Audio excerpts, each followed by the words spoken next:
नमस्कार दोस्तों, स्वागत है आपका हमारे एक और लेक्चर में। आज के लेक्चर में हम पढ़ेंगे विधायिका का पार्ट 3।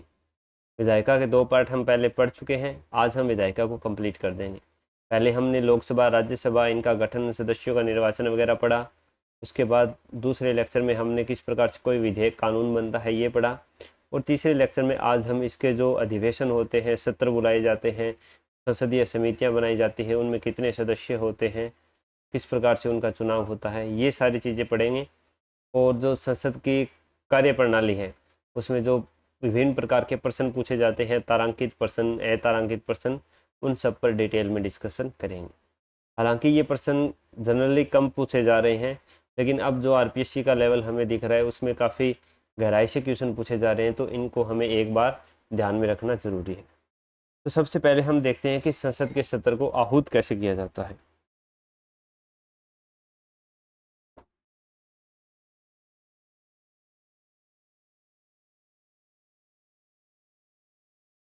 अब संसद के सत्र को आहूत करने से संबंधित प्रावधान है वो अनुच्छेद 85 में दिया गया है।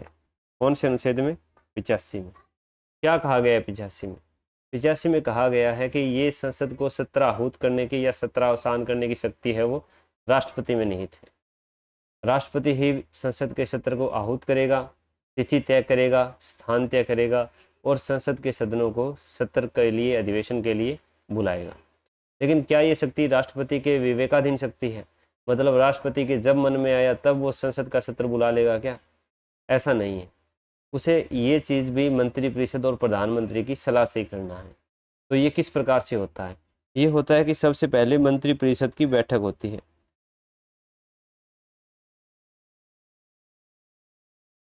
मंत्रिपरिषद की एक बैठक होगी जिसमें मंत्रिपरिषद डिसाइड करेगी कि किस तिथि से सत्र बुलाना है। डेट है वो डिसाइड की जाएगी। अब डेट डिसाइड होगी, इसके बाद ये सलाह दी जाएगी राष्ट्रपति को कि राष्ट्रपति महोदय, मंत्रिपरिषद और प्रधानमंत्री ने मिलकर के इस डेट का चुनाव किया है, इस डेट को संसद का सत्र बुलाना है, तो आप आदेश निकालिए। तो राष्ट्रपति फिर इनकी सलाह से एक आदेश निकालेगा। ये आदेश जाएगा दोस्तों लोकसभा और राज्यसभा के सचिवालयों में। अब लोकसभा राज्यसभा के सचिवालयों में ये आदेश गया कि इस तारीख को संसद का सत्र शुरू हो रहा है। तो अब ये सचिवालय है, ये सूचना देंगे किनको? ये सूचना देंगे समस्त सांसदों को। जो लोकसभा के सांसद हैं, राज्यसभा के सांसद हैं, इनके पीठासीन अधिकारी हैं, इन सबको इस बात की सूचना है वो दी जाएगी। अब इनको सूचना दे दी, इसके बाद सत्र का क्या होगा? उद्घाटन हो जाएगा और संसद की कार्यवाही है वो शुरू हो जाएगी। इस प्रकार से कोई भी सत्र है वो आहूत करता है राष्ट्रपति मंत्रिपरिषद की सलाह से। अब यहाँ पर 2 स्पष्टीकरण दिए गए हैं। पहला स्पष्टीकरण है कि कोई भी 2 सत्रों के बीच में 6 महीने से ज़्यादा का गैप नहीं होना चाहिए। 2 सत्र हैं, उनके बीच में जो गैप है वो 6 महीने से कम या बराबर होना चाहिए, 6 महीने से ज़्यादा नहीं होना चाहिए। 6 महीने होते ही दूसरा सत्र बुलाना आवश्यक है। हालांकि ऐसा होता नहीं है, 3-4 महीनों के गैप में या उससे भी कम समय में सत्र है वो बुला लिया जाता है। तो ये हो गया स्पष्टीकरण 1। स्पष्टीकरण 2 है कि सत्राहूत करने की शक्ति है वो राष्ट्रपति की विवेकाधीन शक्ति नहीं है। ऐसा नहीं है कि राष्ट्रपति का जब मन आएगा तब सत्राहूत कर देगा, उसे मंत्रिपरिषद की सलाह से ही ऐसा करना है। तो सत्राहूत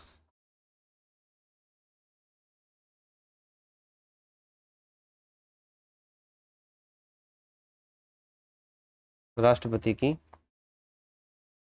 विवेकाधीन शक्ति नहीं है।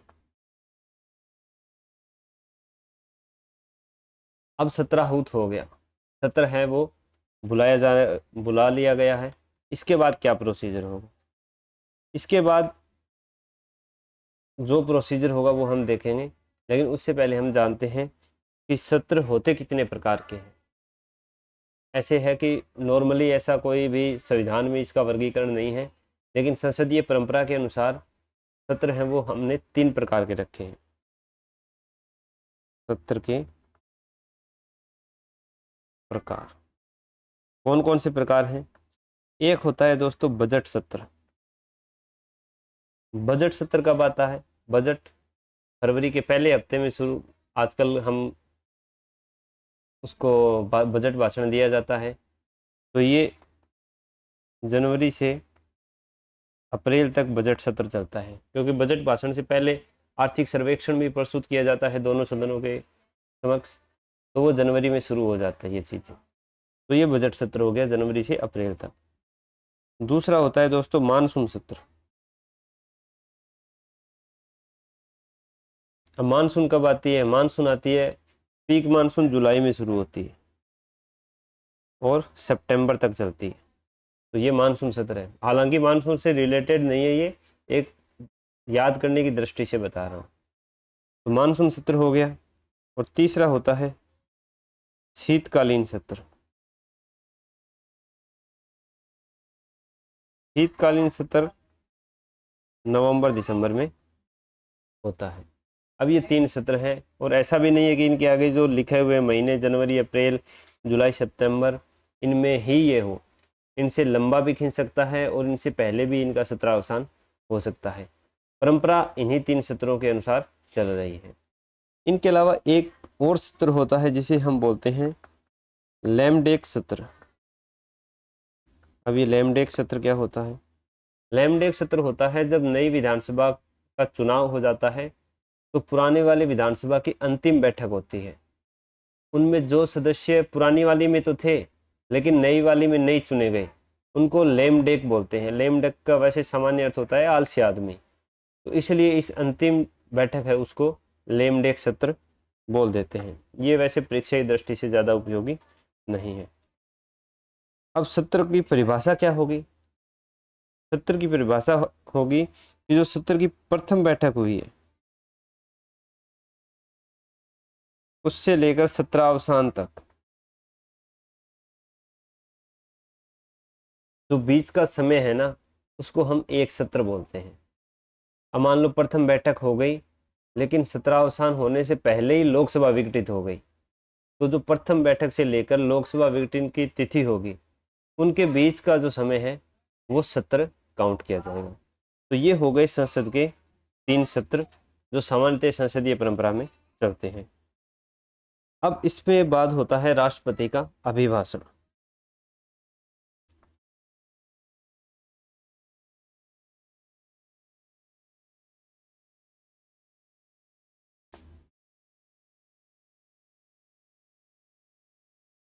अब राष्ट्रपति का अभिभाषण का मतलब है कि राष्ट्रपति कई बार संसद को संबोधित करता है।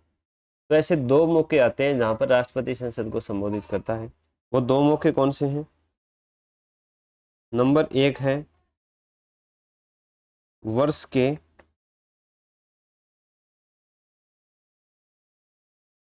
प्रथम स्तर की प्रथम बैठक में। हर साल वर्ष का जो पहला सत्र होगा उसकी जो पहली बैठक होगी उसमें राष्ट्रपति का अभिभाषण होगा। दूसरा, जब कोई नई लोकसभा का गठन होता है उसकी प्रथम बैठक होती है, उसमें राष्ट्रपति संयुक्त रूप से लोकसभा और राज्यसभा दोनों को अभिभाषण कर देता है। दूसरा कब है? नई लोकसभा के गठन पर। तो ये 2 मौके हो गए, एक तो साल में एक बार पहले सत्र की पहली बैठक, और दूसरी जब नई लोकसभा का गठन होता है तो उसकी जो प्रथम बैठक होती है उसमें संयुक्त रूप से दोनों सदनों को अभिभाषण दिया जाता है। अब ये अभिभाषण राष्ट्रपति क्या स्वयं तैयार करता है? ऐसा नहीं है। राष्ट्रपति वही अभिभाषण देता है जो उसको मंत्रिपरिषद ने लिख के दिया है। यानी बोल राष्ट्रपति रहा होता है लेकिन शब्द मंत्रिपरिषद के होते हैं। मंत्री परिषद द्वारा तैयार। अब मंत्रिपरिषद ने इसको तैयार किया है तो इस अभिभाषण में क्या होगा? इस अभिभाषण में वही होगा जो मंत्रिपरिषद चाहेगी, और इसमें मंत्रिपरिषद अपनी जो नीतियां हैं, अपनी जो आगामी योजनाएं हैं, उसने जो जिन कार्यों को प्राथमिकताएं दी है वो सारी चीज़ें इस अभिभाषण में लिखी होती है। तो इसमें क्या क्या चीज हो जाएगी, योजनाएं, आगामी वर्ष की है ये सारी चीजें, नीतियां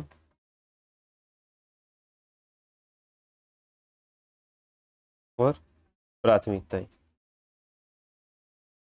अब जैसे ही राष्ट्रपति ये अभिभाषण दे देता है, उसके बाद इसके ऊपर सदनों में चर्चा होती है, मतदान होता है। चर्चा और मतदान किस प्रकार क्यों होता है, क्योंकि इसके बाद एक प्रस्ताव पारित करना होता है जिसको धन्यवाद प्रस्ताव कहते हैं, जिसको क्या कहते हैं, धन्यवाद प्रस्ताव। और ये प्रस्ताव है, ये पारित होना जरूरी है। अगर ये प्रस्ताव पारित नहीं होता है तो सरकार गिर जाती है। यानी इसका मतलब है कि मंत्रिपरिषद को लोकसभा में विश्वास मत हासिल नहीं है, बहुमत हासिल नहीं है, तो फिर धन्यवाद प्रस्ताव का पारित होना बहुत जरूरी है। ठीक है, तो ये हो गया राष्ट्रपति का अभिभाषण। अब इसके बाद हम देखते हैं कि राष्ट्रपति है, उसने सत्राहूत कर दिया और सदनों को अभिभाषण दे दिया। तो इसके बाद कोई कार्यवाही शुरू होगी तो बीच बीच में कई बार सदनों को स्थगित किया जाता है। सदनों के जो अधिवेशन है उसको स्थगित किया जाता है, उसको बोलते हैं सत्गन, एडजर्नमेंट। अब ये सत्गन क्या चीज होती है, सत्गन अस्थायी निलंबन होता है, अस्थायी तौर से उसको एक बार रोक देना। जैसे अभी सरकार में बयान आए थे ना ऑपरेशन सिंदूर के बाद, कि ऑपरेशन सिंदूर है ये स्थगित हुआ है, रुका नहीं है या समाप्त नहीं हुआ।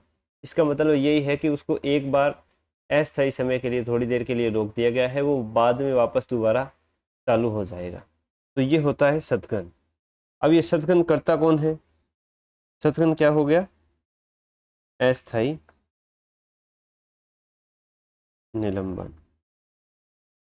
अब ये सत्गन करता कौन है, सत्गन करता है दोस्तों जो लोकसभा और राज्यसभा के पीठासीन अधिकारी होते हैं, उनके द्वारा सदन को स्थगित किया जाता है।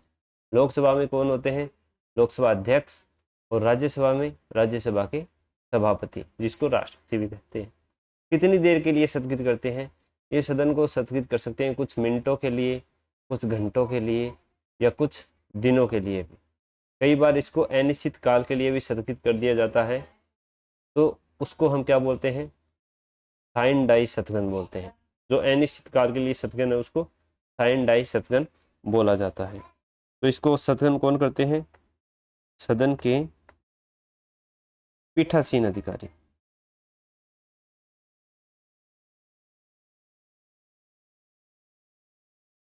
कितनी देर के लिए, कुछ मिनटों के लिए भी कर सकते हैं, घंटों के लिए भी कर सकते हैं, और दिनों के लिए भी कर सकते हैं। अगर यही सदगन अनिश्चित काल के लिए हो, बताया नहीं है कि वापस कब आएंगे, अनिश्चित काल, तो इसको क्या बोला जाता है, साइन डाई सतगन। तो ये साइन डाई सतगन है। अगर जो पीठासीन अधिकारी है उसने बता दिया है कि सतगन कितनी देर के लिए किया गया है, जैसे कुछ घंटों के लिए या दिनों के लिए, तो उसमें ज़रूरी नहीं है कि वो उसी समय बुलाए, उससे पहले भी वो बुला सकता है। ये उसकी एक शक्ति होती है। अब देखते हैं सत्रावसान। सत्रावसान क्या चीज़ है,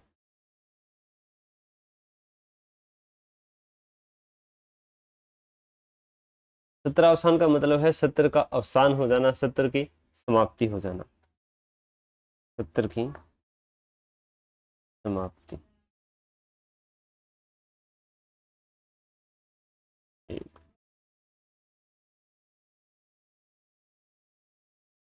अब सत्र की समाप्ति कौन करता है, आहूत किया राष्ट्रपति ने, सत्कृत किया पीठासीन अधिकारी ने, तो सत्रावसान कौन करेगा, सत्रावसान भी राष्ट्रपति के द्वारा ही किया जाता है।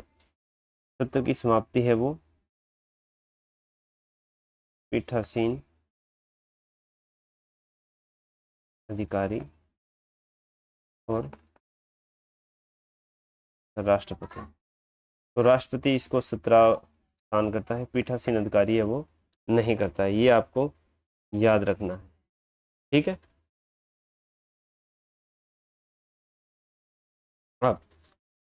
सत्रावसान हो गया। सत्रावसान राष्ट्रपति कब कर सकता है? एक तो उसका मंत्रिपरिषद है वो सलाह दे दे कि हमारी जो कार्यवाही थी ये कंप्लीट हो गई है, अब आप इसके सत्रावसान की घोषणा कर दीजिए। और राष्ट्रपति चाहे तो मंत्रिपरिषद की सलाह से इसको जो कार्यवाही कंप्लीट होने से पहले भी सत्रावसान कर सकता है कार्यवाही के दौरान में। अब देखते हैं विघटन किसका? लोकसभा का, क्योंकि राज्यसभा तो स्थायी सदन है। विघटन, अब विघटन का क्या मतलब है? क्या विघटन सत्रावसान के बराबर ही है? नहीं, सत्रावसान का मतलब है सत्र की समाप्ति हो जाना, और विघटन का मतलब है सदन की ही समाप्ति हो जाना। दो चीजें हैं इसमें। सत्रावसान मतलब सत्र की समाप्ति, और विघटन का क्या मतलब हो गया? सदन की ही समाप्ति। सदन की समाप्ति कौन से सदन की? लोकसभा की, क्योंकि राज्यसभा एक स्थायी सदन है। लोकसभा का ही विघटन हो सकता है। लोकसभा का विघटन कब होगा? लोकसभा का विघटन दो प्रकार से हो सकता है। एक, जब उसका कार्यकाल पूर्ण हो गया हो, यानी उसने 5 वर्ष की अवधि पूर्ण कर ली हो और नई लोकसभा का चुनाव हो गया हो, तो पुरानी लोकसभा को विघटित कर दिया जाता है या अपने आप ही वो विघटित हो जाती है। दूसरा दूसरा लोकसभा का विघटन कर सकता है प्रेसिडेंट, अनुच्छेद 85 के अनुसार। अब प्रेसिडेंट भी दो तरह से लोकसभा का विघटन कर सकता है। एक, जब मंत्रिपरिषद ने सलाह दी हो कि आप विघटन कर दीजिए। ऐसा किस लिए दी जाती है सलाह? कि मंत्रिपरिषद को विश्वास है कि अब भयंकर जनादेश आने वाला है, माहौल सही चल रहा है अपना देश में, तो वो 5 साल पूरे होने से पहले ही क्या है, चुनाव करवा देती है। कई बार 4.5 साल में या 4 साल के लगभग, तो वो बोल देती है कि आप लोकसभा विघटित कर दीजिए, नए चुनाव करवाएंगे और नया जनादेश लेकर आएंगे। तो तब यानी मंत्रिपरिषद की सलाह से, मंत्रिपरिषद की सलाह से कर दिया। दूसरा दूसरा अगर मंत्रिपरिषद के विरुद्ध अविश्वास प्रस्ताव लोकसभा में पारित हो गया है, तब अगर लोकसभा में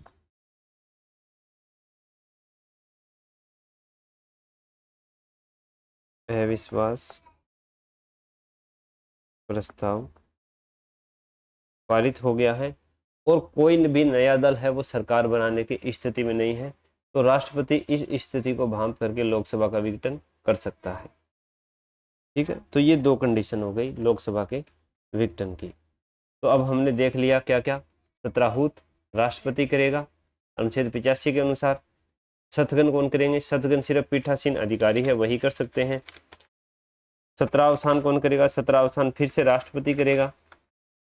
और विघटन है वो भी कौन करेगा? राष्ट्रपति करेगा, मंत्रिपरिषद की सलाह से, और या फिर मंत्रिपरिषद के विरुद्ध अविश्वास प्रस्ताव लोकसभा में पारित हो जाए तब। अब देखते हैं कि लोकसभा का विघटन हो गया तो उसका विधेयकों पर क्या प्रभाव पड़ता है। अब ऐसे होता है कि सदन की कार्रवाई चल रही होती है, लेकिन बीच में लोकसभा में विश्वास कम हो जाता है मंत्रिपरिषद के प्रति, तो फिर सरकार गिर जाती है, लोकसभा का विघटन हो जाता है। तो उस समय जो विधेयक चल रहे होते हैं उन पर क्या प्रभाव पड़ता है, कि क्या वो सारे विधेयक निरस्त हो जाते हैं, या वो सारे विधेयक ज्यों के त्यों बने रहते हैं, या उन सारे विधेयकों को अनुमति मिल जाती है। उसका क्या लॉजिक रहता है वो अब हम देखेंगे कि विघटन का, किसका विघटन? लोकसभा का। मैं LS लिखूंगा मतलब लोकसभा, RS लिखूंगा मतलब राज्यसभा। विघटन का विधेयकों पर प्रभाव। विघटन का विधेयकों पर क्या प्रभाव पड़ेगा? अब विधेयक तो जो ओरिजिनल विधेयक है वो है ही। इसके अलावा संसद में कई बार प्रस्ताव निकाले जाते हैं, कुछ संकल्प निकाले जाते हैं, कुछ नोटिस निकाले जाते हैं। तो जो प्रस्ताव है, संकल्प है, नोटिस है, प्रस्ताव संकल्प को हम आगे थोड़ा सा डिटेल में देखेंगे। ये सारे के सारे क्या हो जाएंगे? ये सारे के सारे व्यपगत हो जाएंगे, लैप्स हो जाएंगे, और आप सीधी सी भाषा में समझो तो ये निरस्त हो जाएंगे, रद्द हो जाएंगे, इनका कोई मतलब नहीं रहेगा। इनको अगर पारित करवाना है बाद में तो नए सिरे से प्रक्रिया शुरू होगी, जहां पर ये रुके पड़े थे वहां से शुरू नहीं होगी। इसका मतलब है व्यापकगत हो गया, लैप्स हो गया। अब देखते हैं विधेयकों पर कि विधेयकों पर क्या प्रभाव पड़ता है। तो अगर कोई विधेयक लोकसभा में लंबित है, राज्यसभा में तो पहुंचा ही नहीं है, कोई विधेयक लोकसभा में आया और वो लोकसभा से पारित नहीं हुआ और लोकसभा विघटित हो गई, तो वो क्या हो जाएगा, लैप्स हो जाएगा। अगर कोई विधेयक लोकसभा से पारित हो गया लेकिन राज्यसभा में लंबित है, तो फिर उस विधेयक का क्या होगा, वो भी लैप्स हो जाएगा। अगर कोई विधेयक राज्यसभा में लंबित है, मतलब राज्यसभा ने उसको पारित नहीं किया है, लोकसभा में नहीं भेजा है, तो वो विधेयक राज्यसभा में लंबित है, वो व्यापकगत नहीं होगा, वो ज्यों का त्यों बना रहेगा। लेकिन अगर राज्यसभा ने उसको पारित कर दिया है और उसको लोकसभा में भी भेज दिया है और लोकसभा का विघटन हो गया है, तो वो विधेयक क्या हो जाएगा, लैप्स हो जाएगा। आप एक बार सुन लीजिए, मैं बाद में आपको एक अच्छे तरीके से बता दूंगा जिससे आपको याद हो जाएगा, कन्फ्यूजन नहीं होगा। ठीक है। इसके अलावा अगर विधेयक लोकसभा से भी पारित है, राज्यसभा से भी पारित है, प्रेसिडेंट के पास गया हुआ है, तो वो लैप्स नहीं होगा, तो राष्ट्रपति बाद में उस पर अपनी अनुमति है वो दे सकता है। फिर अगर प्रेसिडेंट ने कोई विधेयक है वो पुनर्विचार के लिए इनके पास भेज दिया है, तो पुनर्विचार के मामले में भी वो लैप्स नहीं होगा, पुनर्विचार में भी वो लैप्स नहीं होगा।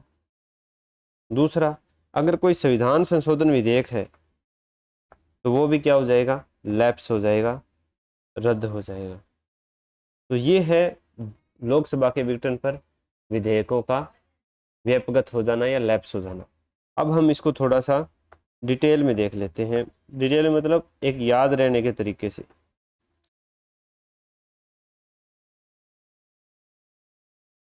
कि अगर कोई विधेयक लोकसभा में लंबित है ना, तो वो लैप्स है, लोकसभा में लंबित, चाहे वो लोकसभा में शुरू में स्थापित किया गया हो या वो राज्यसभा से पारित होकर आया हो। लोकसभा में लंबित है, लोकसभा ने पारित नहीं किया है, तो वो लैप्स है, लोकसभा में लंबित, वो क्या हो जाएंगे, लैप्स। फिर राज्यसभा में लंबित, राज्यसभा में लंबित, इसके दो चीज हैं। अगर लोकसभा से पारित होके आया है तो हो जाएगा लैप्स, और अगर राज्यसभा में रखा गया था लेकिन राज्यसभा में लंबित है तो वो बना रहेगा, वो ओके रहेगा, जो का तो बना रहेगा। जब नई लोकसभा का गठन होगा तब वो वहीं से प्रक्रिया उसमें शुरू हो जाएगी। दो चीज हो गई। अब है कि लोकसभा ने भी पारित कर दिया, राज्यसभा ने भी पारित कर दिया, प्रेसिडेंट के पास चला गया, उसके बाद अगर लोकसभा का विघटन हुआ है तो वो ज्यों का त्यों बना रहेगा, राष्ट्रपति उस पर अनुमति दे सकेगा, विधेयक हो जाएगा ओके।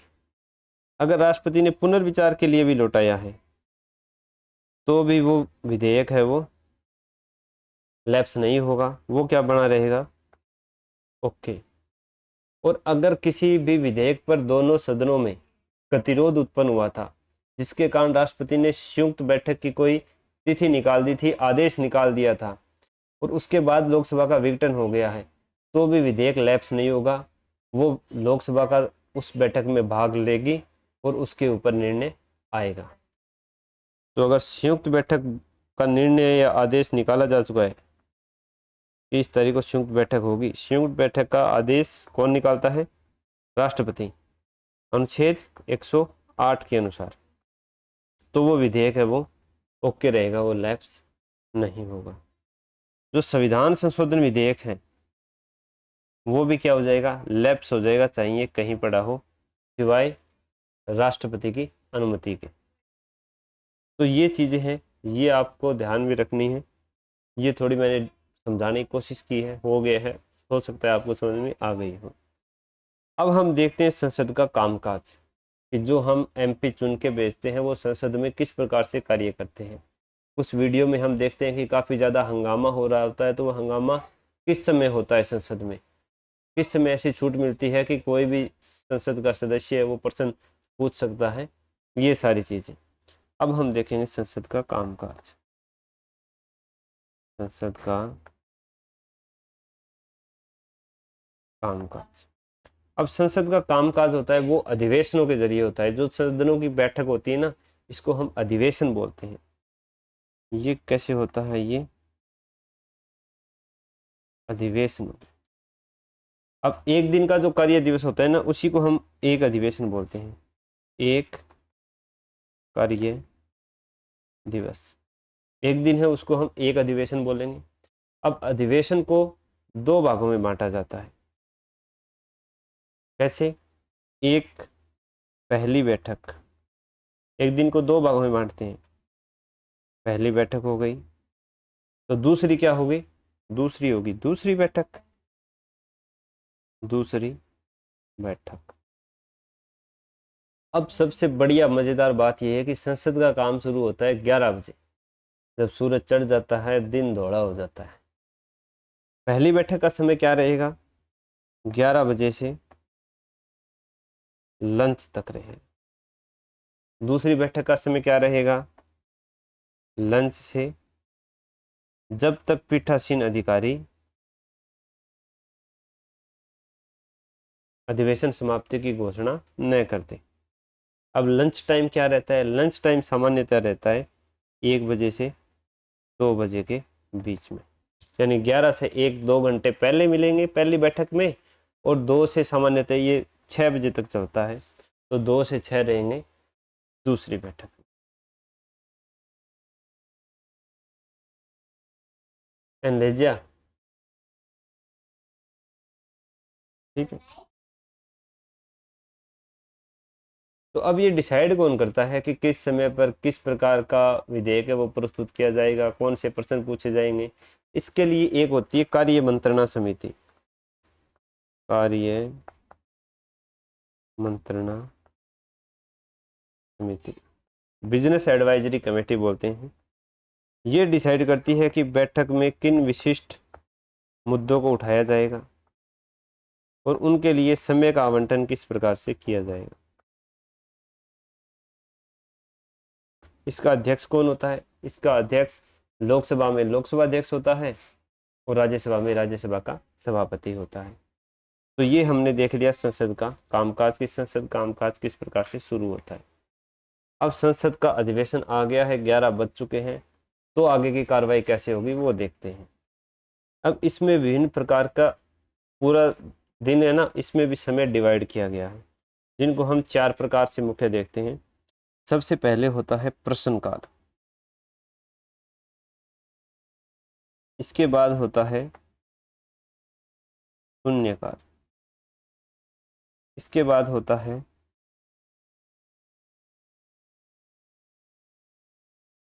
आधे घंटे की चर्चा, और एक होती है अल्पकालिक चर्चा। तो ये 4 भाग होते हैं एक तरह से पूरे दिन के। अब सबसे पहले देखते हैं प्रश्नकाल को। प्रश्नकाल रहता है दोस्तों लगभग 11 बजे से लेकर 12 बजे तक, 1 घंटे का प्रश्नकाल रहता है। अब प्रश्नकाल में क्या है? विभिन्न प्रकार के प्रश्न है वो मंत्रियों से पूछे जाते हैं। किस प्रकार के प्रश्न पूछे जाते हैं? 3 प्रकार के प्रश्न पूछे जाते हैं। एक होता है तारांकित प्रश्न, एक होता है अतारांकित प्रश्न, एक होता है अल्प सूचना प्रश्न। अब ये क्या चीज़ है? ये हम ऐसे देखते हैं। एक हो गया तारांकित प्रश्न, एक हो गया अतारांकित प्रश्न, एक हो गया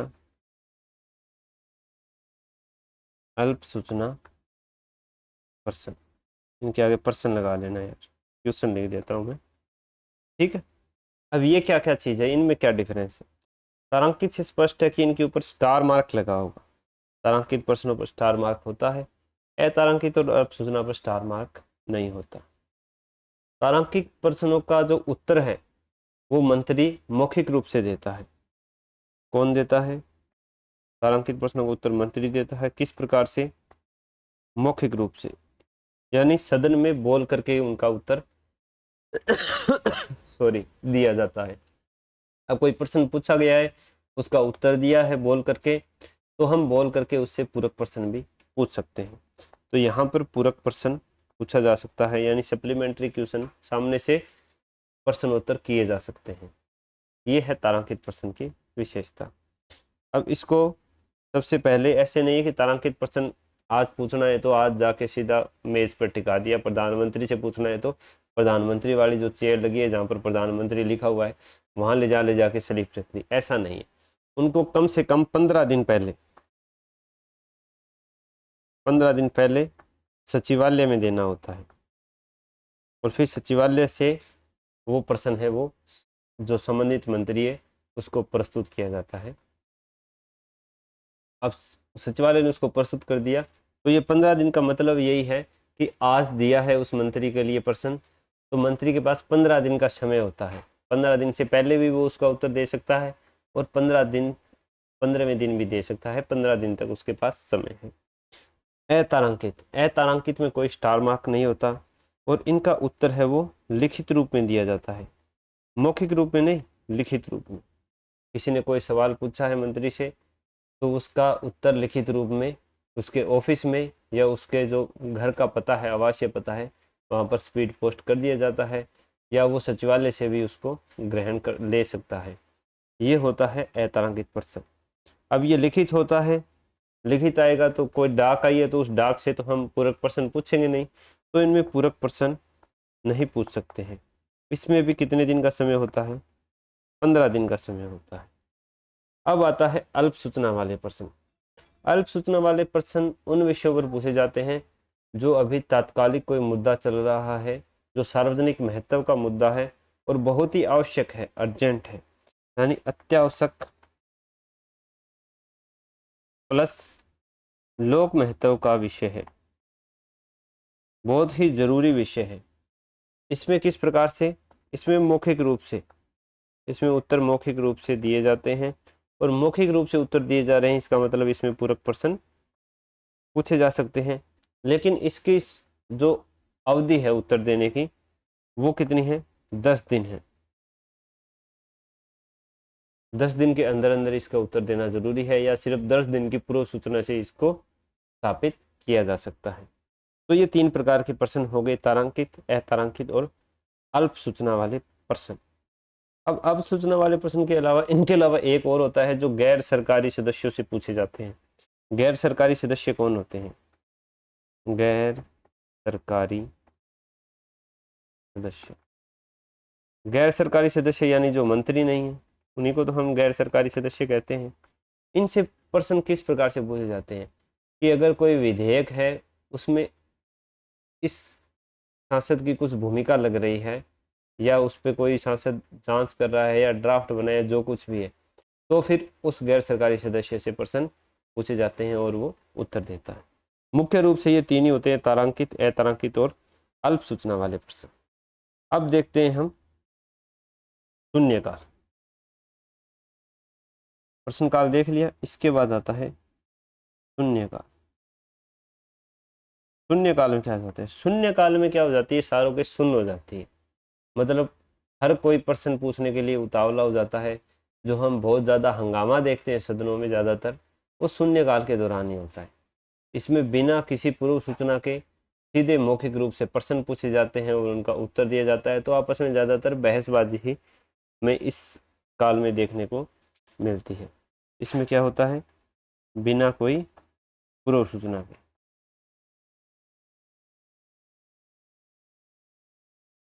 और ये लगभग 12 बजे से 1 बजे यानी लंच तक चलता है ये। ठीक है, अगर पीठासीन अधिकारी चाहे तो लंच को स्किप भी करवा सकता है, उसमें ऐसा नहीं है कि लंच करना ही करना है। बस वो एक सामान्य परंपरा है, जो सामान्य कार्य दिवस होता है उसके आधार पर हम आपको बता रहे हैं। ठीक है, इसके बाद आती है दोस्तों आधे घंटे की चर्चा।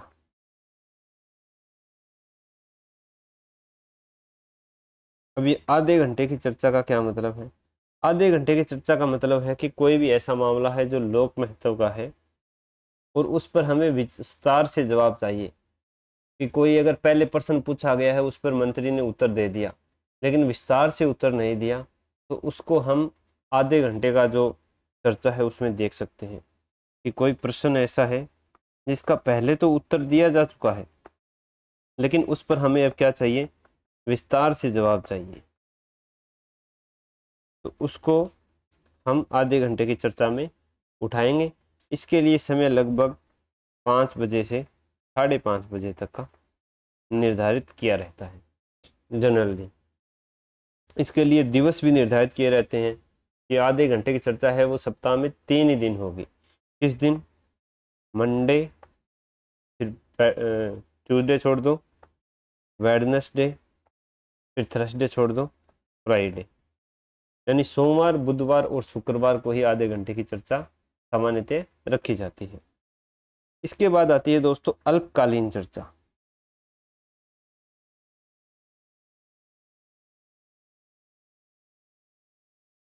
इसमें है कि कोई बहुत ही अर्जेंट हो गया है, अर्जेंट से भी अर्जेंट और लोक महत्व का विषय है, अविलंबनीय,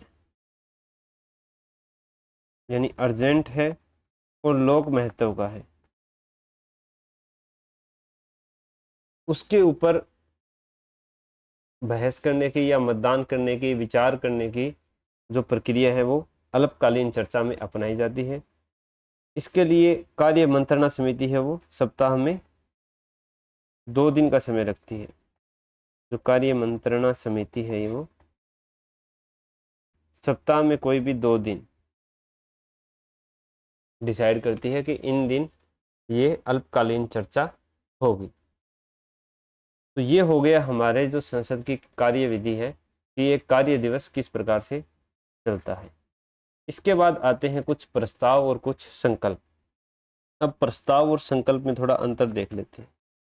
प्रस्ताव और संकल्प कि ये प्रस्ताव पारित किया है, ये संकल्प पारित किया है।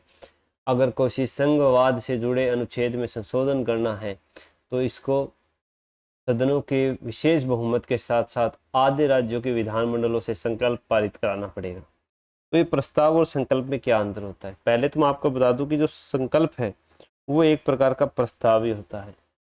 प्रस्ताव क्या है? एक तरह से ड्राफ्ट रूप है कि कोई भी विचार प्रस्तुत किया जाता है, विधेयक के रूप में प्रस्तुत किया जाता है, तो शुरू में एक प्रस्ताव के रूप में आता है कि हम ऐसा करना चाह रहे हैं, बताइए।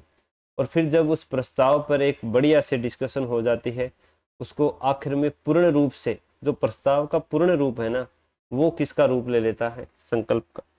प्रस्ताव का पूर्ण रूप क्या बन जाता है? संकल्प बन जाता है। अब प्रस्ताव की जो सदन की कार्यवाही होती है कोई भी, उसकी शुरुआत हम किससे करते हैं? प्रस्ताव से ही करते हैं। कार्यवाही की शुरुआत। अब ऐसा तो है नहीं कि सदन शुरू होते ही, सदन की कार्यवाही शुरू होते ही सब बोलने लग जाएंगे।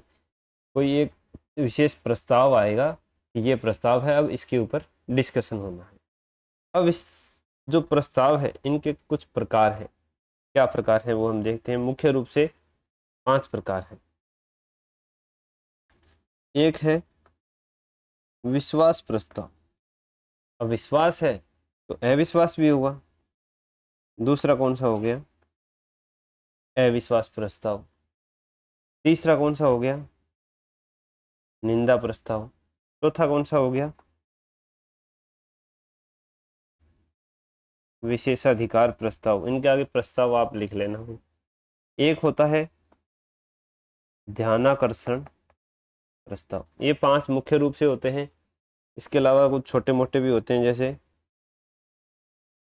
सतघन प्रस्ताव हो गया। धन्यवाद प्रस्ताव हम पढ़ ही चुके हैं, राष्ट्रपति के अभिभाषण वाला। और एक समापन प्रस्ताव भी होता है। तो ये मुख्य मुख्य प्रस्ताव हैं और छोटे मोटे प्रस्ताव काफी दिए गए हैं बुकों में, वो परीक्षा की दृष्टि से इतने महत्वपूर्ण नहीं है। अब विश्वास प्रस्ताव क्या है? विश्वास प्रस्ताव सिर्फ कहाँ प्रस्तुत किया जाता है? लोकसभा में प्रस्तुत किया जाता है। किसके द्वारा प्रस्तुत किया जाता है? ये सिर्फ सरकार के द्वारा, यानी जो सत्ता पक्ष का दल होता है, सत्ता पक्ष होता है, उसके द्वारा विश्वास प्रस्ताव लाया जाता है। अब उसके ले आए, अब इसको क्या है, पारित करवाना होता है लोकसभा से। अगर विश्वास प्रस्ताव लोकसभा में पारित नहीं होता है तो मंत्रिपरिषद को उसी समय इस्तीफा देना पड़ता है और सरकार गिर जाती है। इसीलिए विश्वास प्रस्ताव है वो लाया जाता है। कई बार जब ऐसा लगता है कि कोई गठबंधन की सरकार है और मामला डामाडोल लग रहा है, तो जो प्रधानमंत्री है वो अपनी सत्ता है उसको सिद्ध करने के लिए लोकसभा में विश्वास प्रस्ताव लाता है और उसको पारित करवाता है। दूसरा है दोस्तों अविश्वास प्रस्ताव, कि हमें विश्वास नहीं है। किसको विश्वास नहीं होगा? जो विपक्ष की पार्टियां हैं उनको विश्वास नहीं होगा। कहाँ लाया जाएगा? लोकसभा में ये लाया जाएगा। ये सिर्फ लोकसभा में लाया जाता है। किसके द्वारा? विपक्ष के किसी सदस्य के द्वारा लाया जाता है। अब अविश्वास प्रस्ताव ले आए।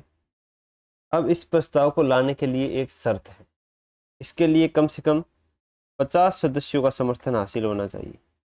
जब 50 सदस्य उस प्रस्ताव पर समर्थन दे देंगे अपना, तब वो प्रस्ताव है वो सदन में लाया जाएगा। अब अविश्वास प्रस्ताव अगर पास हो जाता है तो फिर सरकार गिर जाती है, मंत्रिपरिषद को इस्तीफा देना पड़ता है। तो ये अविश्वास प्रस्ताव और विश्वास प्रस्ताव दोनों आपस में उल्टे हैं। केवल और केवल लोकसभा में लाए जाते हैं। विश्वास सत्ता पक्ष द्वारा, अविश्वास विपक्ष के द्वारा। अविश्वास प्रस्ताव के लिए कम से कम 50 सदस्यों का समर्थन जरूरी है। अब है निंदा प्रस्ताव, कड़ी निंदा कर देना। जैसे पहले पाकिस्तान था, वो कश्मीर में हमले कराता था, आतंकवादी हमले होते थे भारत में, तो भारत वाले क्या करते थे, नेता कड़ी निंदा कर देते थे। कड़ी निंदा करने से क्या होता था? कुछ नहीं होता था। वैसे ही विपक्ष है वो क्या करता है? कड़ी निंदा करता है जो सरकार है उसकी, सत्ता पक्ष है उसकी। अब कड़ी निंदा करने से क्या होगा? अगर निंदा प्रस्ताव पारित भी हो जाएगा ना, तो भी सरकार नहीं गिरेगी, कुछ नहीं बिगड़ेगा। तो क्या होगा?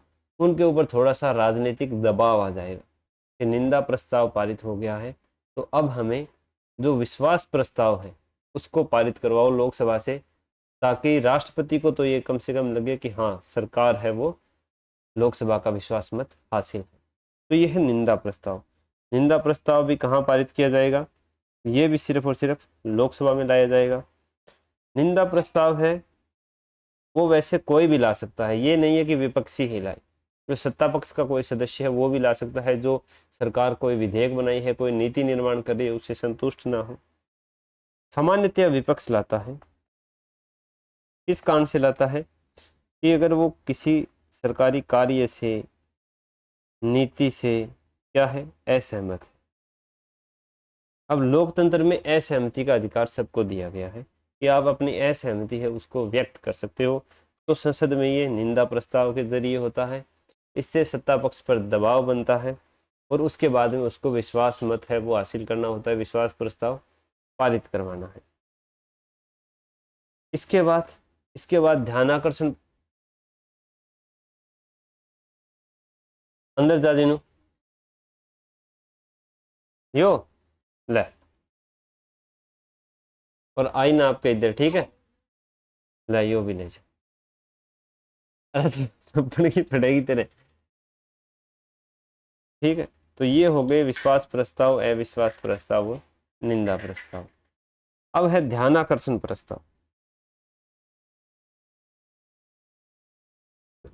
विशेषाधिकार प्रस्ताव कुछ खास नहीं है, ये तभी है कि जब किसी संसद के सदस्य का विशेषाधिकार का उल्लंघन हो रहा होता है उस समय पास करवाया जाता है।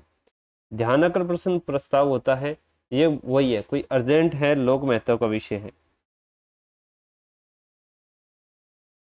तो उसके ऊपर ध्यान आकर्षित करवाने के लिए मंत्री है उससे प्रश्न पूछने के लिए कोई सदस्य है वो अध्यक्ष की या सभापति की अनुमति से उससे प्रश्न पूछता है डायरेक्ट। किसी मंत्री से सदस्य प्रश्न पूछता है, किसकी अनुमति से? पीठासीन अधिकारी की अनुमति से। ये होता है ध्यान आकर्षण। किसी मुद्दे की ओर ध्यान आकर्षित करवाना जो लोक महत्व का हो और अर्जेंट हो। जैसे अब पंजाब के अंदर बाढ़ आई हुई है, तो इसके ऊपर ध्यान आकर्षित करवाने के लिए ध्यान आकर्षण प्रस्ताव लाया जा सकता है। इसके बाद है सदगन प्रस्ताव। सदगन प्रस्ताव भी ऐसा ही होता है कि लोक महत्व का, बहुत लोक महत्व का विषय होता है जिस पर बात करना बहुत जरूरी होता है।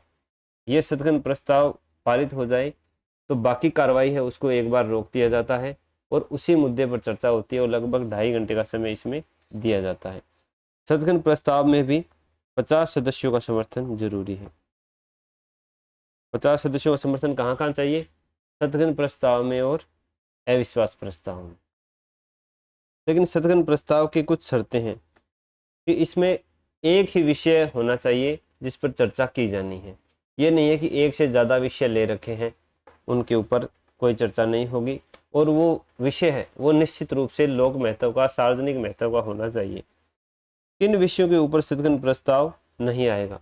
अगर कोई ऐसा विषय है जो न्यायालय में विचाराधीन है, उस पर केस चल रहा है, उस विषय के संबंध में कोई सिविल कार्रवाई चल रही है, या वो किसी पहले प्रस्ताव में इंक्लूड किया जा चुका है, या वो संसदीय विशेषाधिकारों से संबंधित है, या उस पर चर्चा की जा चुकी है, तो ऐसे के ऊपर दोबारा चर्चा नहीं की जाएगी। धन्यवाद प्रस्ताव राष्ट्रपति वाला हमने देख ही लिया था राष्ट्रपति के अभिभाषण के बाद। और समापन प्रस्ताव यही है कि बाकी सारे कार्यवाही बीच में रोक दो और कोई ऐसा विषय ले आओ जिस पर चर्चा और मतदान करवाई जाए। यह है समापन प्रस्ताव। इसमें विश्वास, अविश्वास, निंदा यही ज़्यादा इम्पोर्टेंट है, इनको ध्यान से आप देख लेना। अब इसके बाद जो प्रस्ताव आ गए, सरकार की कार्रवाई है वो बढ़िया से चल रही है। इसके बाद क्या होगा? इसके बाद है कि संसद में किस भाषा का प्रयोग किया जाएगा। संसद में प्रयोग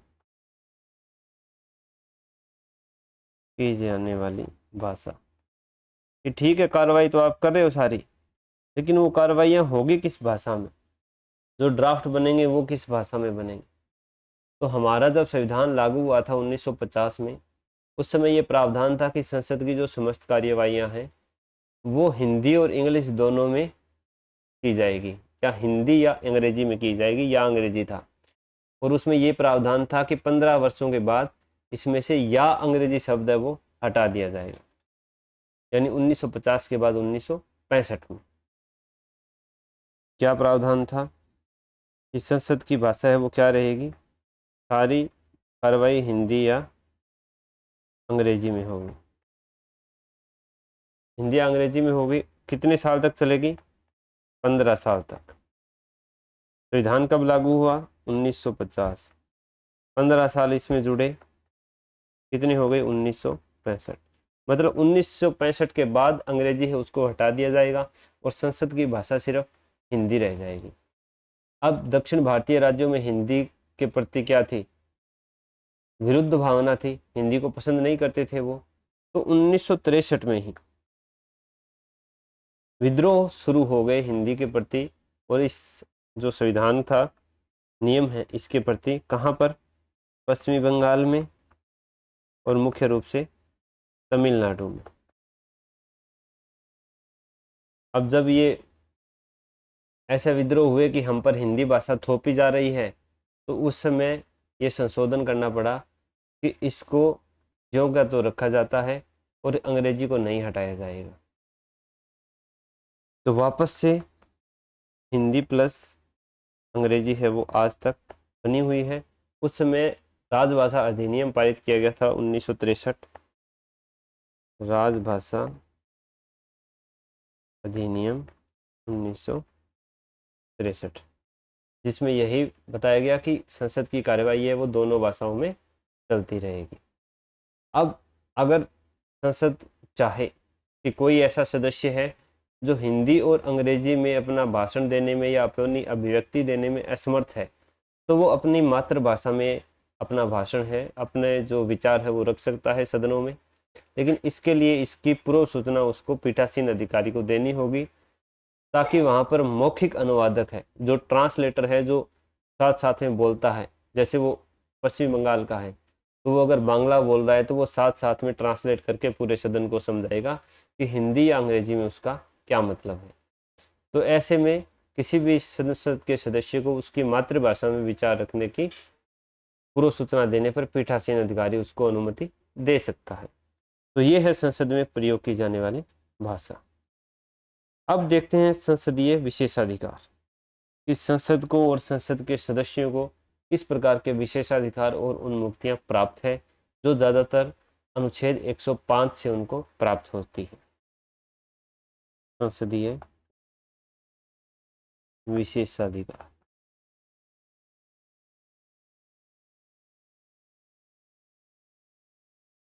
अब संसदीय विशेषाधिकार है वो अनुच्छेद 105 से संसद को मिलते हैं और 194 से विधानमंडल को मिलते हैं।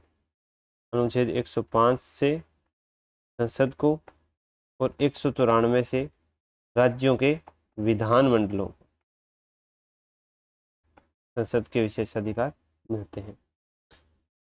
अब इसमें यह भी बताया गया है कि ये जो संसद के सदस्यों के विशेषाधिकार हैं, ये इनके अलावा दो और लोगों को भी मिलेंगे। किन किन को मिलेंगे? एक तो जो महान्यायवादी हैं, भारत के महान्यायवादी हैं, उनको ये विशेषाधिकार प्राप्त होंगे। और दूसरे जो ऐसे मंत्री हैं जो वर्तमान में लोकसभा और राज्यसभा के सदस्य नहीं हैं, क्योंकि अगर कोई भी मंत्री है वो बिना 6 महीने सदस्यता लिए मंत्री पद पर बना रह सकता है, तो इन दोनों को भी ये विशेषाधिकार प्राप्त होंगे, जिसमें संसद में अभिव्यक्ति की स्वतंत्रता, बोलने की स्वतंत्रता आदि उनको दी गई। लेकिन संसद का अंग तो प्रेसिडेंट भी होता है, क्योंकि राष्ट्रपति लोकसभा और राज्यसभा से मिलकर संसद बनती है। तो क्या ऐसे विशेषाधिकार राष्ट्रपति को भी मिलेंगे? नहीं। राष्ट्रपति हालांकि अंग होता है, लेकिन राष्ट्रपति को ये विशेषाधिकार नहीं है। उसके लिए अलग से विशेषाधिकारों की व्यवस्था की गई है, तो राष्ट्रपति को ये विशेषाधिकार नहीं मिलते हैं।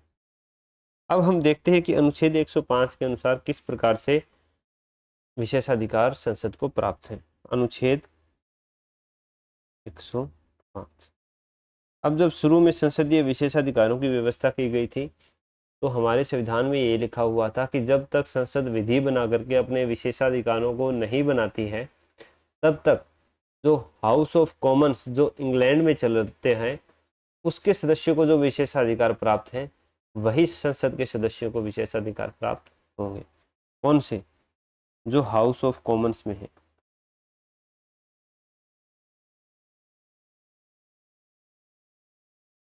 ये कहाँ पर है? ये इंग्लैंड में है। तो इंग्लैंड की संसदीय व्यवस्था है, उसका एक सदन है, निम्न सदन है, उसको जो प्राप्त होते हैं वही अपने संसद के सदस्यों को प्राप्त होंगे। इसमें मुख्य रूप से 3 विशेषाधिकार दिए गए हैं। पहला विशेषाधिकार है अभिव्यक्ति की स्वतंत्रता, यानी संसद सदस्य है, उनको संसद में बोलने की पूरी आज़ादी है, और इसके लिए वो किसी भी न्यायालय में अपराधी या न्यायालय के प्रति उत्तरदायी नहीं होंगे। दूसरा है प्रकाशन। संसद है वो अपनी कार्यवाहियों का प्रकाशन कर सकती है, वो किसी और व्यक्ति को अधिकृत कर सकती है उसका प्रकाशन करने के लिए, और प्रकाशन ना करने के लिए भी नियम है वो निकाल सकती है। तो इसके लिए वो अधिकृत हो गई। ये है 105 1 में, ये है 105 2 में, ये है 105 3 में। 3 में क्या है कि संसद विधि बना करके अपने विशेषाधिकारों को बढ़ा सकती है, या उनकी जो नियमित करना है वो नियमित कर सकती है। तो ये हो गए संसदीय विशेषाधिकार मोटा मोटी। अब हम देखते हैं कि इनको डिटेल में किस प्रकार की जो उन्मुक्तियां हैं वो संसद के सदस्यों को मिली हुई है। तो इनको मुख्य रूप से 2 भागों में वर्गीकृत करते हैं। संसदीय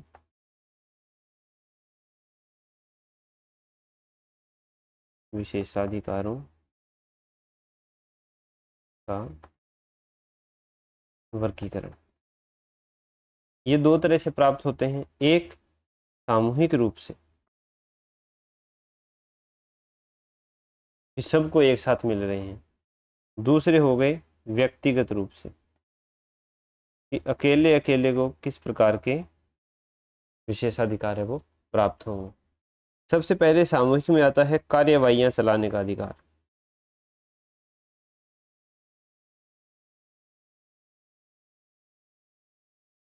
इसका मतलब ये है कि संसद का प्रत्येक सदन है वो अपनी कार्रवाई अपने हिसाब से चला सकता है।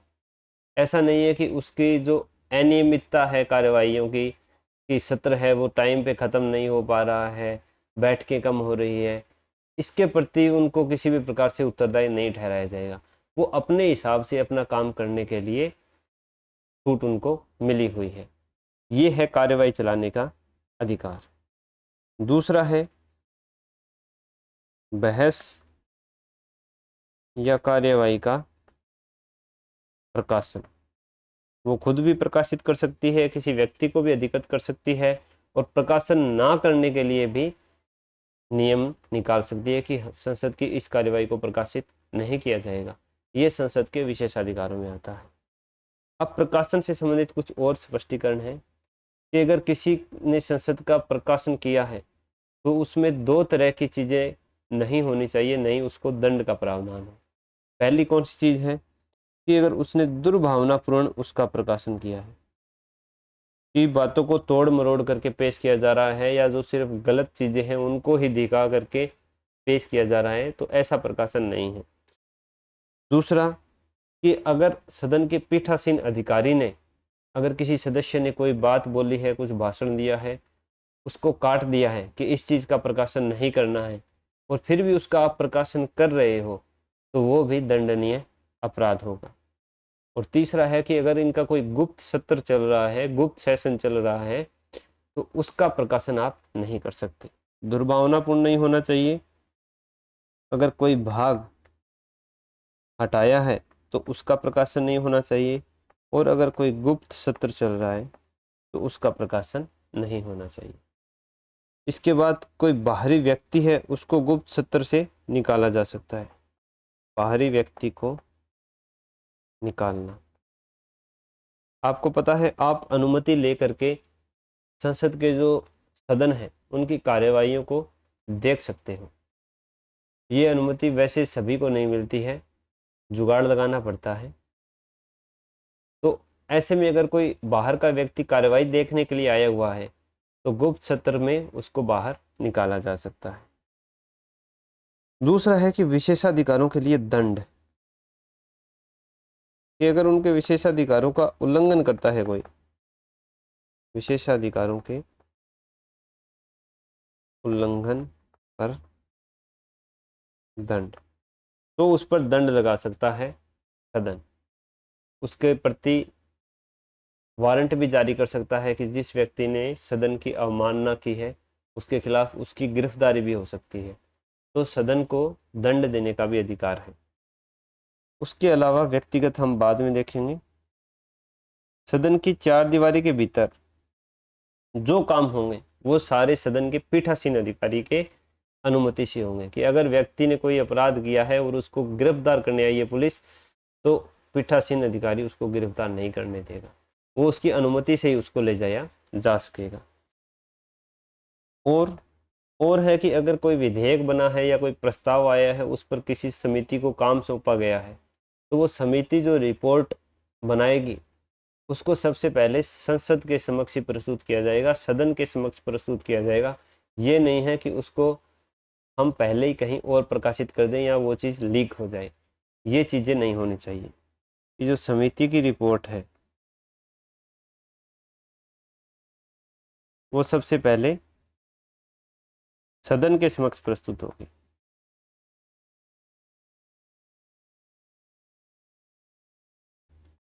ये है संसदीय विशेषाधिकारों में सामूहिक विशेषाधिकार।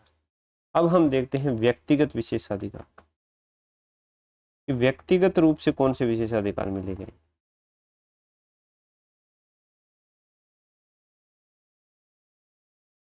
सबसे पहला बढ़िया, और जिससे हमारे संसद के सदस्यों को, नेताओं को सपोर्ट मिलता है, काम करने की जो उसके अंदर से आग निकलती है ना, वो इन्हीं व्यक्तिगत विशेषाधिकारों से मिलती है। पहला फॉर्मूला है 40 प्लस 17 प्लस 40। क्या हो गया इस फॉर्मूले का मतलब? इस फॉर्मूले का मतलब है कि सदन के किसी भी सदस्य को सत्र के शुरू होने से 40 दिन पहले और सत्र के समाप्त होने के 40 दिन बाद तक किसी भी सिविल मामले में गिरफ्तार नहीं किया जाएगा। सत्र चलता है 2 महीने, 3 सत्र हो गए मान लो, उनके बीच में समय कितना रहता है, ज़्यादातर 2 महीने का रहता है, 3 महीने का रहता है। 40 और 40 80 दिन तो वैसे ही हो जाते हैं। जैसे फिर कोई सत्र चलना है तो इससे भी 40 दिन पहले, इसके भी 40 दिन बाद। अब इसमें ये क्या चीज़ हो गया, ये 80 दिन कॉमन हो गए। तो लगभग पूरे साल भर कुछ दिनों को छोड़ के, कुछ महीनों को छोड़ के इनका ये इस कंडीशन में फॉल करते ही रहते हैं। दूसरा, ये सिर्फ सिविल मामलों के लिए है। आपराधिक मामलों के लिए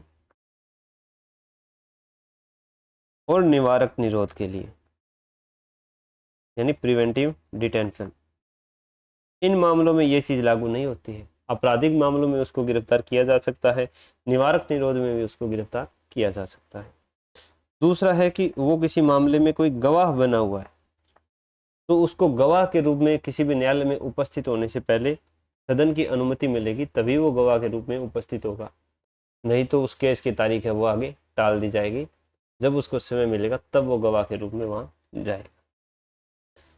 तीसरा है वाक स्वतंत्रता या अभिव्यक्ति। वाक अभिव्यक्ति यानी बोलने की स्वतंत्रता। अब इसको 105(2) में स्पष्ट किया गया है, जिसमें 2 इस पे प्रतिबंध लगाए गए हैं। वैसे तो कुछ भी बोलो, कोई मतलब कोई दिक्कत नहीं है। एक कि आप किसी भी सुप्रीम कोर्ट, हाई कोर्ट के जो न्यायाधीश हैं उनके आचरण के ऊपर सदन में चर्चा नहीं कर सकते, सिवाय अगर उन पर महाभियोग प्रक्रिया नहीं चल रही हो। अगर किसी जज के ऊपर महाभियोग प्रक्रिया चल रही है तब उनके आचरण पर बातचीत हो सकती है, नहीं तो सदन में कहीं भी सुप्रीम कोर्ट और हाई कोर्ट के जजों पर आचरण पर बात नहीं होगी, बहस नहीं होगी। दूसरा इसमें 2 शब्द दिए गए हैं। एक है अशिष्ट भाषा और इसी में है असंसदीय आचरण। गाली गलौज कर देना, चप्पल जूते फेंक देना, ये सारी चीज़ें इसके अंदर आती है। ऐसा अगर कोई व्यक्ति करता है तो उसको सदन से निष्कासित कर सकते हैं, उसकी सदस्यता की समाप्ति भी कर सकते हैं। ठीक है। एक चीज इसके ऊपर और लागू है कि वो सदन के बाहर अभिव्यक्ति की स्वतंत्रता में सामान्य नागरिक ही है। सदन के अंदर होंगे तो उनको ये अभिव्यक्ति की स्वतंत्रता मिलेगी, लेकिन अगर सदन के बाहर है तो उनके ऊपर वही युक्त प्रतिबंध लगाए जाएंगे जो संविधान के अनुच्छेद 19(2) में दिए गए हैं। यानी सदाचार, लोक व्यवस्था, इनके अधीन रहते हुए ही उनको अपनी अभिव्यक्ति करनी है। बाहर जाने पर आप मंत्री जी नहीं बनना है। बाहर जाने पर तो आप जो लोकल आदमी है, आम आदमी है, उस पर जो नियम लागू होते हैं वही आप पर लागू होंगे। इसलिए कई बार जो मंत्री कोई बयान दे देता है उस पर बखेड़ा खड़ा हो जाता है, क्योंकि संसद के अंदर तो छूट है, कुछ भी बोलते रहो, बाहर ये छूट नहीं है। तो ये हो गए हमारे व्यक्तिगत विशेषाधिकार। अब देखते हैं हम दोस्तों संसदीय समितियां।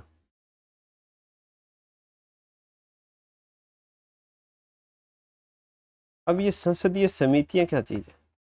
अब जैसा हमने संसद की कार्यविधि को समझा कि हमारे सांसदों के ऊपर काम करने का कितना लोड है, काम करने के लिए उनके पास समय कम है, काम ज़्यादा है, तो इसके लिए क्या किया जाता है, संसदीय समितियां बनाई जाती हैं। एक चीज़ तो ये हो, काम का बोझ बहुत ज़्यादा है। दूसरा आपने देखा होगा कि संसद में आप कभी भी देखोगे टीवी में, राज्यसभा टीवी में, तो जो गिने चुने सांसद है ना वही आपको बोलते हुए मिलेंगे। एक तो जो मंत्रिपरिषद में मंत्री हैं वो देख लो, मंत्रिपरिषद में भी जो मंत्रिमंडल में है, रक्षा मंत्रालय, रक्षा मंत्री हो गए, वित्त मंत्री हो गए, गृह मंत्री हो गए, प्रधानमंत्री हो गए, विपक्ष के नेता राहुल गांधी हो गए, राघव चड्ढा जी हो गए, ये मुख्य नेता बोलते रहते हैं। बाकी 543 में से 20 चले जाते हैं तो 523 बचते हैं पीछे। उन बेचारों को कभी कभार 2 महीने 3 महीने में कोई नंबर आ गया तो आ गया, नहीं तो बहुत मुश्किल काम है। और अगर छोटी पार्टी के हैं तो और भी ज़्यादा मुश्किल काम है। तो उनको अब ऐसा तो नहीं है कि संसद में बिठा के रखेंगे, तो उनकी निष्क्रियता को सक्रियता में बदलने के लिए क्या करते हैं, संसदीय समिति का सदस्य बना देते हैं उनको, कि तुम्हारी वैसे तो सुनवाई होती नहीं है, तुम संसदीय समिति के सदस्य बनो, इस विधेयक की जांच करो और अपने विचार है, सिफारिश है, वो इसमें प्रस्तुत करो, रिपोर्ट बनाओ। इसलिए संसदीय समितियों की नियुक्ति हो जाती है कि जो पीछे बैठे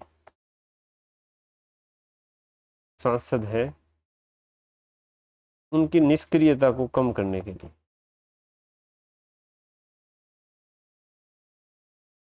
ठीक है, ऐसे नहीं है कि बैठे रह के चले गए। कई बार वीडियो वायरल हो जाते हैं कि कोई फ़ोन में रील देख रहा है, कोई कुछ देख रहा है, कुछ देख रहा है, बहुत चीज़ें आती हैं। इसके लिए संसदीय समितियां बनाई जाती हैं। अब संसदीय समितियों में एक चीज़ और होती है सक्रियता लाने के लिए कि संसदीय समितियों का कोई भी सदस्य है वो मंत्री नहीं हो सकता।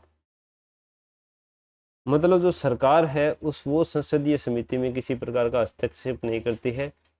जो एक तरह से निर्विरोध आदमी है ना, वही संसदीय समितियों के सदस्य होते हैं। अगर कोई व्यक्ति संसदीय समिति का सदस्य है और वो बाद में मंत्री बन जाता है तो मंत्री पद ग्रहण करने की तारीख से उसकी सदस्यता समाप्त हो जाती है संसदीय समिति की तरफ से। ठीक है, तो ये चीज़ है। अब ये संसदीय समितियां कितने प्रकार की होती है? संसदीय समिति दोस्तों, संसदीय समिति होती है दो प्रकार की। एक मैं बताऊंगा तो एक आपको अपने आप पता चल जाएगी। एक संसदीय समिति होती है स्थायी संसदीय समिति, तो दूसरी कौन सी हो जाएगी? अस्थायी संसदीय समिति। अब स्थायी संसदीय समिति होती है, इनका अस्तित्व बना रहता है क्योंकि स्थायी है, नाम से स्पष्ट है, अस्तित्व बना रहेगा। और प्रत्येक वर्ष इनके सदस्य चुने जाते हैं। प्रत्येक वर्ष सदस्य चुने जाएंगे। एक ही सदस्य है, वो एक ही समिति में बार बार जनरली नहीं आता है। अस्थायी समस्या होता है, अस्थायी समिति है, ये किसी विशेष प्रयोजन के लिए बनाई जाती है और जब वो प्रयोजन पूर्ण हो जाता है तो इसको समाप्त कर दिया जाता है। इसके बाद समिति क्या हो जाती है? समाप्त। अब स्थायी सदस्य संसदीय समिति है, ये भी दो प्रकार की है। कौन कौन सी प्रकार की? एक है लोक लेखा समिति और दूसरी है विभागीय समितियां। तो विभागीय समितियां हमने पढ़ी थी कि किस प्रकार से कोई विधेयक है वो अपने दूसरे वाचन में विभागीय समितियों को सौंपा जाता है। पिछली वीडियो में बताया है मैंने। विभागीय समितियां हो गई। ये लोक लेखा समिति तो शुरू से ही है, लेकिन विभागीय समितियां आई है 1993 से। 1991 का जो आर्थिक सुधार हुआ था अपने देश में, उसके बाद इन समितियों को लागू किया गया है और ये संख्या में कितनी है? 24 है। इन समितियों में क्या है कि जो गणपूर्ति है, कोरम है, वो कितना होना चाहिए? वो कम से कम 1/3 सदस्य, यानी 30 सदस्य हैं तो 10 सदस्य किसी भी समिति की बैठक के लिए उपस्थित होने जरूरी है। और अगर किसी भी निर्णय है वो बहुमत से लिया जाता है। निर्णय किससे लिए जाएंगे? बहुमत से। और अगर बराबर होता है तो अध्यक्ष अपना निर्णायक मत देता है। ये क्या करती है? अपनी उप समितियां भी बना सकती है जिसमें और सांसदों को थोड़ा मौका मिल जाएगा, थोड़ा कुछ हाथ पैर हिलाने का। इन समितियों की सारी बैठक क्या होती है? गोपनीय होती है और इनका प्रकाशन तब तक नहीं कर सकते जब तक आप अपनी रिपोर्ट को संसद के समक्ष प्रस्तुत नहीं कर देते हो। तो ये है समितियों की मोटी मोटी व्याख्या। अब देखते हैं हम 2-3 समितियां जो एग्जाम की दृष्टि से महत्वपूर्ण हैं उनको। सबसे पहली है लोक लेखा समिति। एक एक में ही देखना है क्या? चलो, लोक लेखा समिति। दूसरी है प्राक्कलन समिति। प्राक्कलन समिति। और तीसरी हो जाती है विभागीय स्थायी समितियां। विभागीय स्थायी समितियां। ठीक है, अब लोक लेखा समिति देखते हैं। लोक लेखा समिति में कितने सदस्य होते हैं? इसमें होते हैं दोस्तों 22 सदस्य। और प्राक्कलन समिति में कितने सदस्य होते हैं? प्राक्कलन समिति में होते हैं 30 सदस्य। 22 सदस्यों में से लोक लेखा में 15 कहाँ से आते हैं? लोकसभा से। 7 कहाँ से आते हैं? राज्यसभा से। किस प्रकार से चुने जाते हैं? आनुपातिक प्रतिनिधित्व की एकल संक्रमणीय मत प्रणाली द्वारा। ठीक है। प्राक्कलन समिति में 30 के 30 सदस्य कहाँ से आते हैं? लोकसभा से। राज्यसभा से एक भी सदस्य नहीं आता। इनका चुनाव कैसे होता है? इनका चुनाव भी आनुपातिक प्रतिनिधित्व एकल संक्रमणीय मत प्रणाली से होता है। अब आता है इनका अध्यक्ष। लोक लेखा समिति में 1967 से पहले इनको ऐसे देखेंगे, सत्ता, फिर 1967, फिर विपक्ष। 1967 से पहले क्या होता था कि लोक लेखा समिति का अध्यक्ष है वो सत्ता पक्ष के ही किसी सदस्य को बनाया जाता था।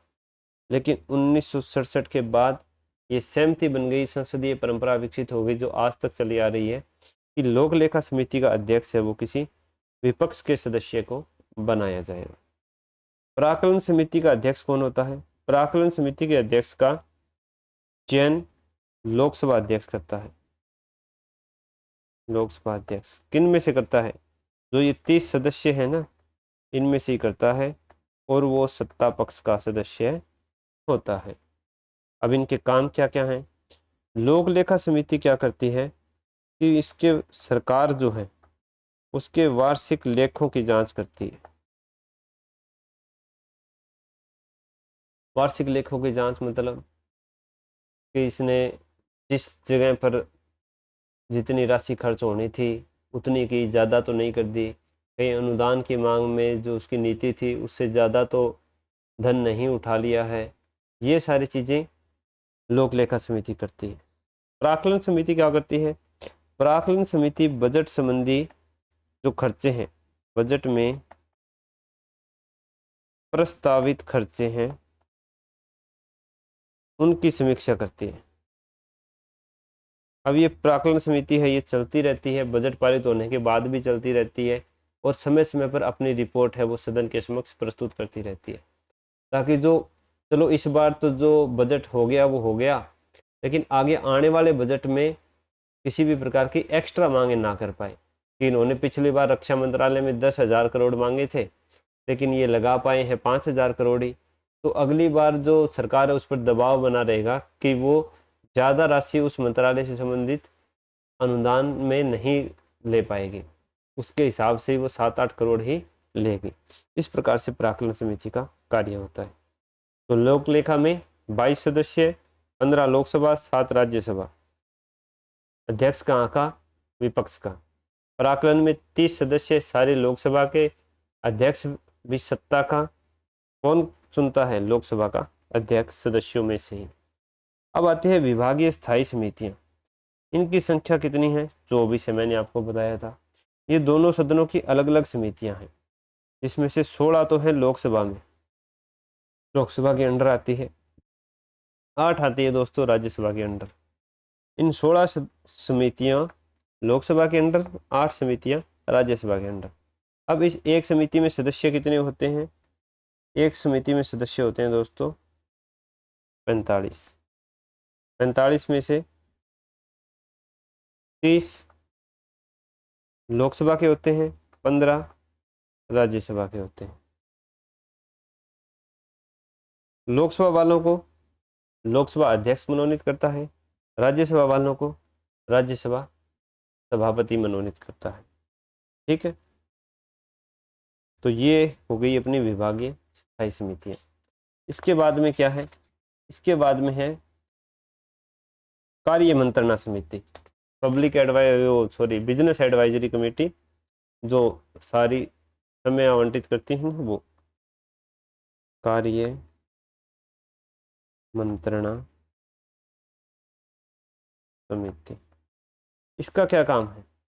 ये सदन की कार्यवाही देखती है और समय सारणी बनाती है, समय तालिका बनाती है कि कौन से समय पर कौन सा मुद्दा उठाया जाना है, किस प्रकार से सदन की कार्यवाही को चलाना है। ये सारी समिति कार्य मंत्रणा समिति देखती है। ये भी दोनों सदनों में होती है, लोकसभा में भी होती है और राज्यसभा में भी होती है। लोकसभा में इसका अध्यक्ष कौन होता है? लोकसभा अध्यक्ष, मैंने पहले ही बताया था। राज्यसभा में राज्यसभा का सभापति यानी उपराष्ट्रपति होता है। अब 15 कार्य मंत्रणा समिति, 15 सदस्य होते हैं लोकसभा वाली में, 11 सदस्य होते हैं राज्यसभा की कार्य मंत्रणा समिति में। लोकसभा में 15 क्योंकि सदस्यों की संख्या वैसे ही ज़्यादा है, लोड ज़्यादा रहता है। राज्यसभा में इसलिए कम है, थोड़ा लोड कम रहता है। अब हम एक चीज़ देखेंगे, पूरी पढ़ ली हमने विधायिका संसद, तो अब हम थोड़ी ब्रिटेन की संसद और भारत की संसद की तुलना करते हैं। ब्रिटेन और भारत की संसद की तुलना, क्योंकि ब्रिटेन में संसद क्या है? सर्वोच्च है, जबकि भारत में ऐसा नहीं है। क्यों नहीं है वो हम देखेंगे। ब्रिटेन में क्या है? अलिखित संविधान है, तो संसद कोई भी कानून है वैसे बना सकती है, कॉन्ट्राडिक्टरी होने का बहुत कम प्रायिकता है वहाँ पर। जबकि भारत का क्या है? लिखित संविधान है, तो किसी भी अनुच्छेद से क्या है, कई बार नियम कॉन्ट्राडिक्टरी हो जाते हैं। वहाँ पर संसद सर्वोच्च है, अपने यहाँ पर क्या है? संविधान सर्वोच्च है। वहाँ पर न्यायिक पुनर्विलोकन की शक्ति सुप्रीम कोर्ट को नहीं है, न्यायिक पुनर्विलोकन नहीं है। भारत में न्यायिक पुनर्विलोकन बहुत बढ़िया तरह से है।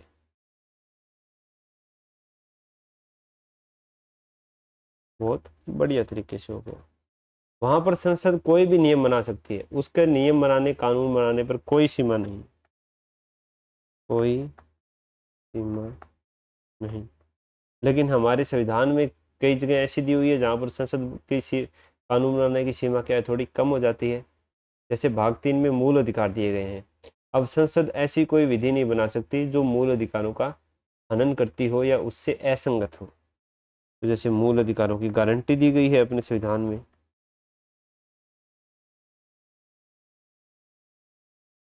तो ऐसा नियम संसद नहीं बना सकती। इसके अलावा ब्रिटेन में क्या है, कोई वहाँ का एकात्मक प्रणाली है, तो स्टेट्स का कोई रोल नहीं है। अगर चाहे तो संसद उनको कुछ विषय देगी कानून बनाने के लिए, नहीं तो नहीं देगी। नहीं तो उनको बस प्रशासनिक व्यवस्था से थोड़े बहुत अधिकार दिए हुए हैं। जबकि अपने भारत में क्या है, भारत में स्टेट्स को काफ़ी अधिकार हैं। एक तो वो अपने स्टेट के अंदर भी सारी नीतियां हैं राज्य सूची के विषय पर, वही कानून बनाता है। दूसरा, अगर संविधान संशोधन करना है कुछ जगह, तो भी हमें राज्य, आधे से ज़्यादा राज्यों के विधानमंडलों से वो संकल्प पारित करवाना होता है। तो इसमें स्टेट को काफ़ी अधिकार दिए गए हैं। तो इसमें देख रहे हो कि ब्रिटेन की संसद है वो किसी भी मामले में दबाव महसूस नहीं करती है, दबती नहीं है। जबकि भारत की जो संसद है उस पर क्या है, थोड़े थोड़े युक्त प्रतिबंध लगाए गए हैं ताकि वो निरंकुश ना हो जाए। हमारे संविधान सभा के सदस्यों ने ये पहले ही भांप लिया था कि अगर हम इसकी शक्तियों को ब्रिटेन की संसद की तरह असीमित कर देंगे तो लोगों का शोषण होने का फिर से दोबारा चांस पैदा हो सकता है। तो इसलिए न्यायालय और संसद दोनों की शक्तियों में संतुलन बना के रखा गया है। ये हो गई संसद की तुलना। अब हम थोड़ी सी लोकसभा और राज्यसभा की शक्तियां हैं उनकी तुलना करेंगे, वो काफी बार पूछा जाता है। लोकसभा वर्सेस राज्यसभा। अब कुछ मामले ऐसे होंगे जिनमें दोनों की शक्तियां बराबर होगी, कुछ मामले ऐसे होंगे जिनमें लोकसभा की शक्तियां राज्यसभा से ज़्यादा होगी, कुछ मामले ऐसे होंगे जिनमें राज्यसभा की शक्तियां लोकसभा से ज़्यादा हो। अब आप सोच रहे होंगे कि ऐसे भी मामले जिसमें राज्यसभा की शक्तियां ज़्यादा है, उनको मामला बताया गया है और एक विशेषाधिकार दिया गया है किसी काम को बढ़ाने के लिए। जैसे संघ की ताकत ही बढ़ाती है वो एक तरह से, ऐसा नहीं है कि राज्यों की ताकत बढ़ाती है। वो देख लेते हैं। तो ऐसी शक्तियां देखते हैं जिसमें लोकसभा बराबर है राज्यसभा के। सबसे पहले क्या आ गया, साधारण विधेयक। साधारण विधेयक के मामले में लगभग शक्तियां बराबर है जब तक संयुक्त बैठक नहीं होती है। तब तक लोकसभा और राज्यसभा की शक्ति बराबर है। पता है, दोनों में कहीं भी साधारण विधेयक रखा जा सकता है, पारित किया जा सकता है, 6 महीने तक होल्ड कर सकती है, संशोधनों के साथ पुनर्विचार के लिए भेज सकती है। सब कुछ नहीं होगा ना, फिर लास्ट में क्या आएगी, संयुक्त बैठक आएगी जहां पर राज्यसभा थोड़ी सी डाउन हो जाएगी, लेकिन हम इसको बराबर ही मान लेते हैं। इसी प्रकार जो वित्त विधेयक प्रकार 2 है, प्रकार 2, उसमें भी बराबर है। उसके बाद है संविधान संशोधन विधेयक,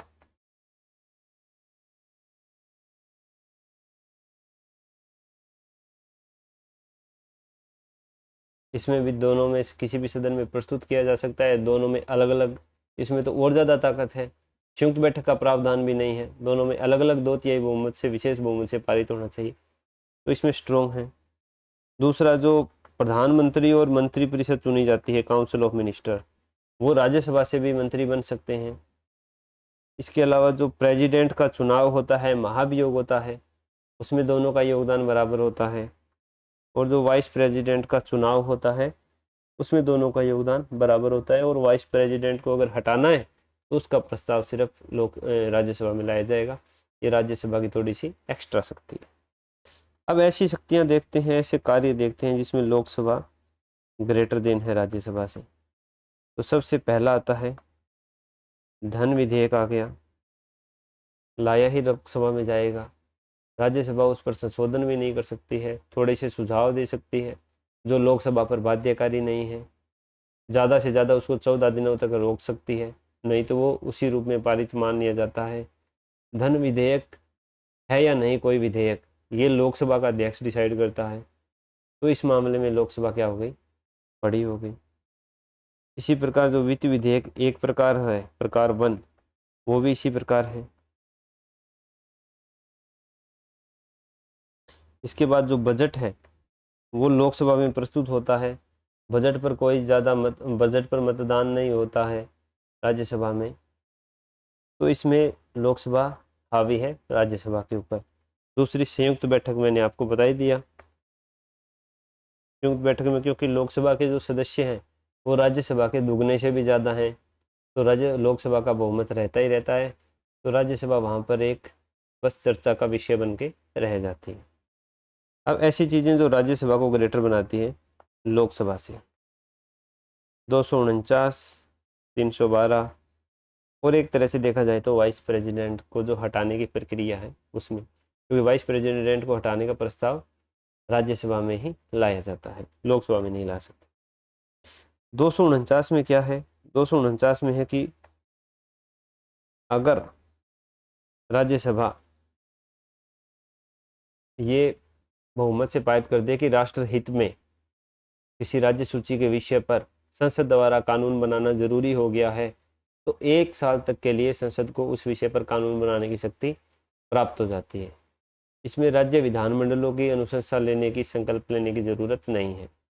तो ये एक तरह से काम तो सिर्फ राज्यसभा ही कर सकती है, ये शक्ति तो सिर्फ राज्यसभा के ही पास है, लेकिन शक्ति बढ़ा किसकी रही है, केंद्र सरकार की रही है।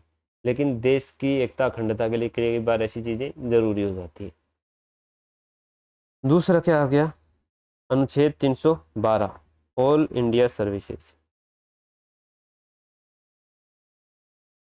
कि अगर कोई नई ऑल इंडिया सर्विसेज बनाई जानी चाहिए, इसके लिए राज्यसभा प्रस्ताव पारित कर दे, तो फिर संसद किसी नई ऑल इंडिया सर्विस का सृजन कर सकती है, जैसा कि 1966 में हुआ था। IFS, इंडियन फॉरेस्ट सर्विस को बनाया गया था, सृजन किया गया था, क्योंकि इससे पहले IAS और IPS 2 ही ऑल इंडिया सर्विसेज थी, अब 3 हो रखी है। तो ये हो गए अपने विधायिका यहाँ पर कंप्लीट। विधायिका क्या हो गई, विधायिका संपूर्ण हो गई।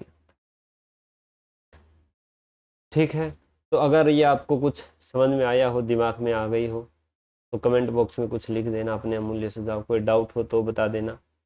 बाकी तो कल हम नेक्स्ट क्लास में मिलेंगे, जिसमें हम शायद न्यायपालिका है, सर्वोच्च न्यायालय, उसको शुरू करेंगे। जल्दी जल्दी अब हम पॉलिटी है उसको ख़त्म करेंगे, इंडियन पॉलिटी को, उसके बाद राजस्थान पॉलिटी है उसको शुरू करेंगे। तो मिलते हैं कल नेक्स्ट वीडियो में, तब तक के लिए नमस्कार।